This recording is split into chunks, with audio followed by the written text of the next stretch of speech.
Il est temps de parler de Beat Saber. Vous connaissez Beat Saber, vous l'avez vu sur Facebook, Instagram, Twitter ou YouTube, peu importe.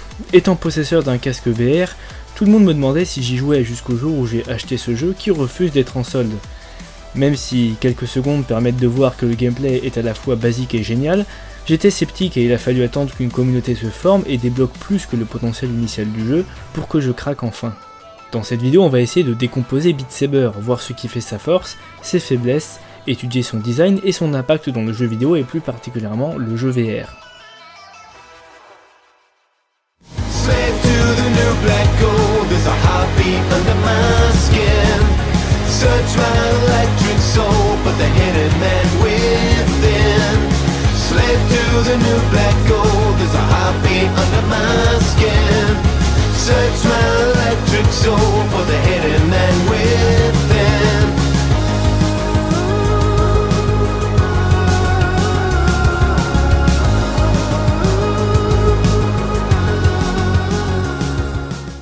Le jeu peut se décrire très facilement, entre Fruit Ninja déjà jouable en VR et les jeux musicaux à la Guitar Hero nécessitant une action du joueur en rythme avec la musique.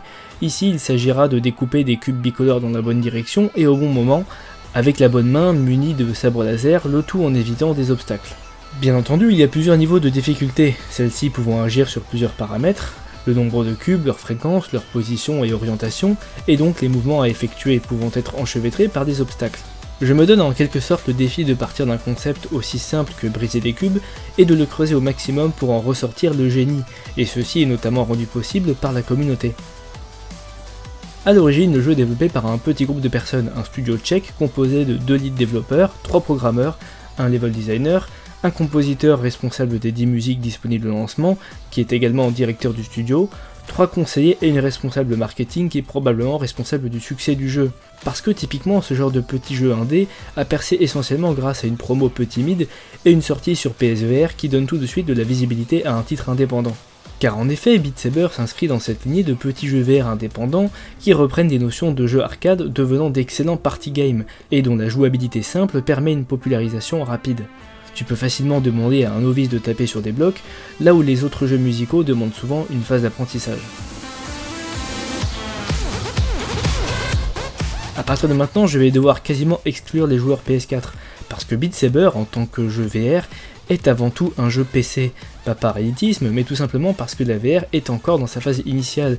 Les jeux qui sortent actuellement sont quelque peu avant-gardistes, et la VR va plutôt attirer les joueurs PC, puisque c'est dans la communauté PC qu'on va retrouver des technos curieux, les modeurs et les machines les plus aptes à explorer de nouvelles façons de jouer.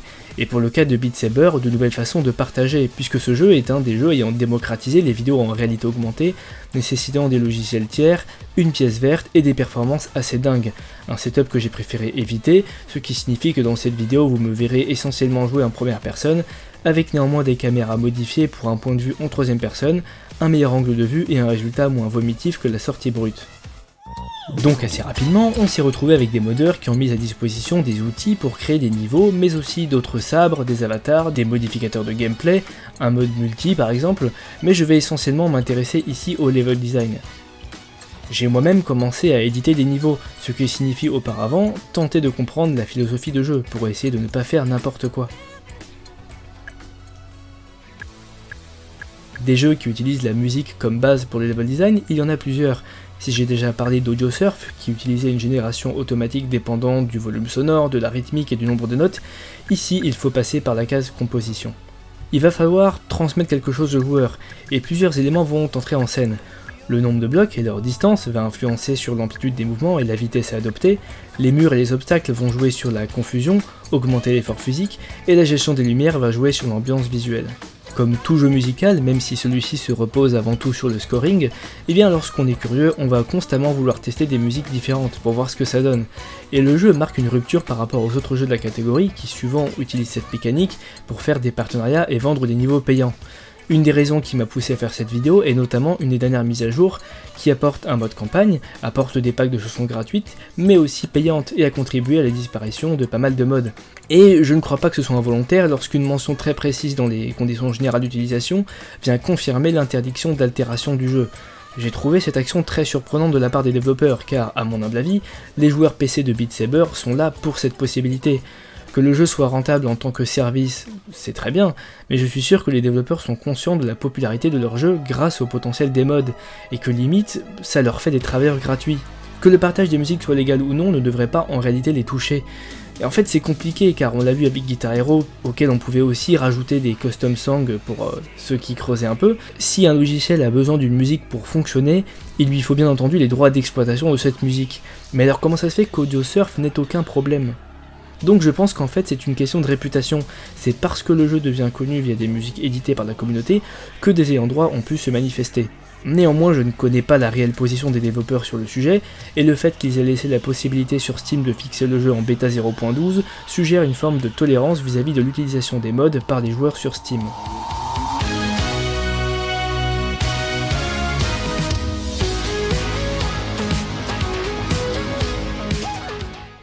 Alors oui, un jeu comme ça doit avoir un level design, et que ça soit venant des développeurs ou des modeurs, eh bien on va retrouver les mêmes caractéristiques, notamment en ce qui concerne la difficulté, qui est du coup totalement infinie. Le joueur va alors s'améliorer sur deux aspects, sa lecture du niveau et sa capacité à l'effectuer, et l'apprentissage par répétition, qui va consister à apprendre des patterns. Ça fait deux manières de progresser qui sont bien distinctes. La première est purement une contrainte physique. Plus on joue, plus on saura anticiper les mouvements à effectuer et les réaliser de plus en plus rapidement pour attaquer les niveaux de plus en plus compliqués. Au stade où j'en suis par exemple, j'appréhende très bien le mode expert à la volée. Par contre, si je tente un expert plus, bah ça donne ça. Donc là c'est le mode expert. Et maintenant regardez la première fois que je lance le mode expert plus.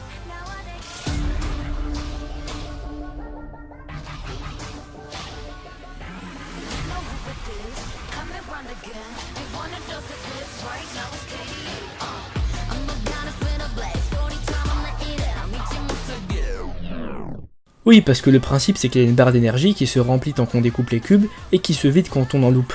Et quand on perd le fil, bah ça part très vite. Alors je ne sais pas si c'était un palier de stagnation et que je devrais nécessairement apprendre par cœur les modes expert plus en les jouant au ralenti, mais en tout cas c'est très différent comme manière de progresser. La grosse différence d'ailleurs qui va apparaître au niveau expert plus, c'est lorsque les deux mains doivent réaliser des actions totalement indépendantes, non symétriques, et que j'appellerais non triviales, à savoir pas juste monter et descendre. Quand faut faire des ronds par exemple, moi je suis totalement perdu.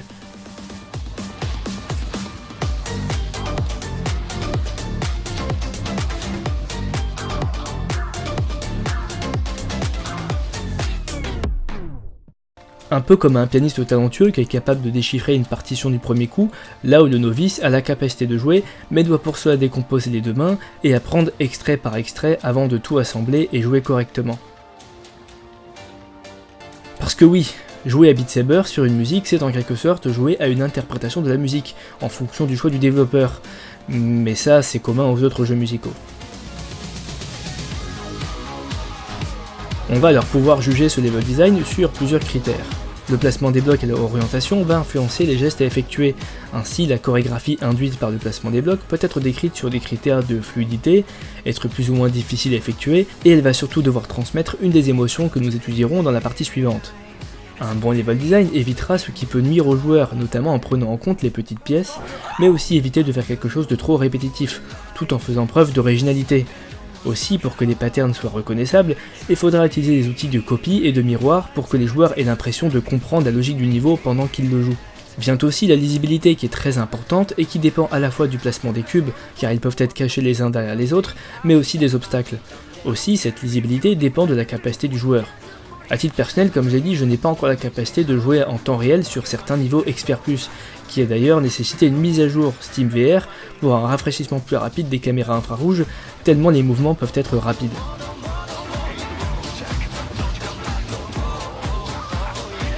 Aussi, ce n'est peut-être pas évident, mais Beat Saber est un jeu éprouvant physiquement, sur le cardiaque, mais aussi globalement pour les bras. La VR peut nous faire vite oublier l'effort tant la situation est intense. Et pour moi qui suis petit, j'ai l'impression que c'est un handicap pour certains niveaux, où je trouve les cubes très éloignés.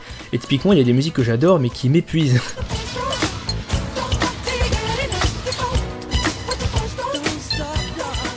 Le jeu se basant sur le scoring, les découpes propres sont récompensées, ce qui demande aux joueurs de s'appliquer jusqu'au moment où c'est impossible.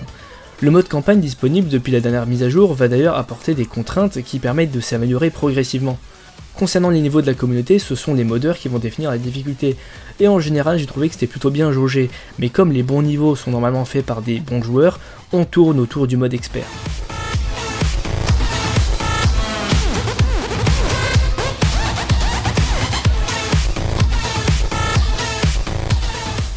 Sans dire que les modeurs sont des compositeurs, c'est réellement en jouant sur des musiques connues que j'ai dépassé la vision simpliste qui consistait à voir le titre comme un simple jeu de rythmique où tu casses des blocs. Les niveaux de la communauté témoignent d'une créativité infinie qui dépasse totalement ce que propose le jeu de base. En effet, sur la jouabilité, on distinguera plusieurs manières de retranscrire une musique au travers de la gestuelle. Certains niveaux cherchent à donner un sentiment de jouer un instrument, ce qui fonctionne très bien lorsqu'il y a des percussions.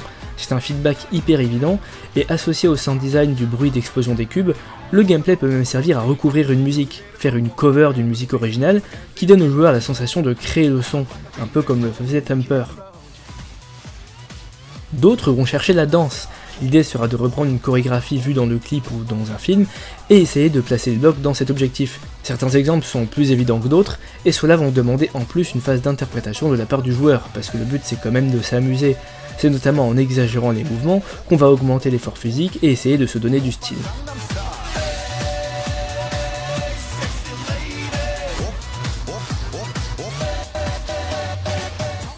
La troisième option est de voir le gameplay comme un jeu de combat ou de survie, avec des blocs qui foncent sur le joueur et dont la découpe fera ressortir un sentiment de puissance. Une dérivée de cette idée, c'est de voir le niveau comme un entraînement sportif. Dans cette dernière option, on va chercher la difficulté, on va avoir des niveaux remplis de blocs où c'est vraiment l'expérience qui va jouer, et ça va sembler impossible la première fois, un peu comme dans Super Hexagone. Et niveau satisfaction et récompense, bah y a pas mieux.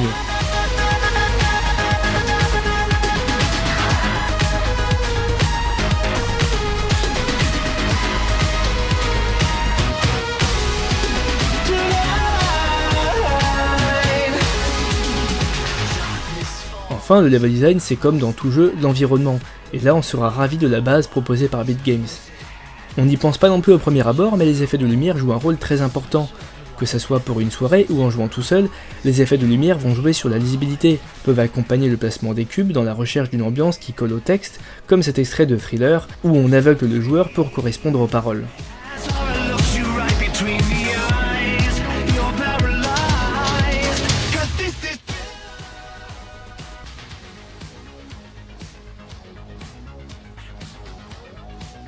Ou aussi ce magnifique claquement de porte.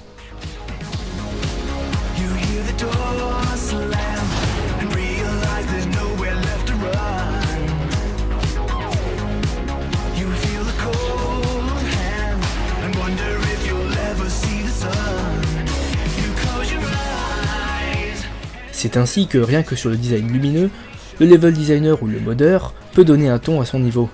Avec les obstacles qui font partie de l'environnement, c'est un élément qui doit être très bien géré sous peine d'obtenir un niveau lisse sans intérêt. Donc là j'adore Muse, mais c'est un exemple d'un niveau où il n'y a pas assez de variété, notamment dans le placement des cubes.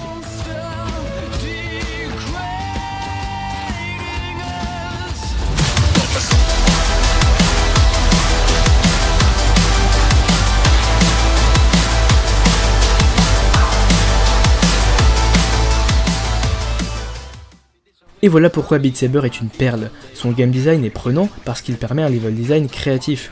Aujourd'hui, quand j'écoute une musique, il m'arrive d'y penser en mode Beat Saber. J'essaie d'imaginer comment seraient placés les blocs et parfois même selon les différents niveaux de difficulté. Et le fait qu'il puisse y avoir plusieurs versions pour une même musique montre qu'il y a une philosophie de mapping des cubes sur les notes ou les paroles. Ces différences qui montrent que la force du jeu est la liberté de son level design, et j'espère que les développeurs en sont conscients.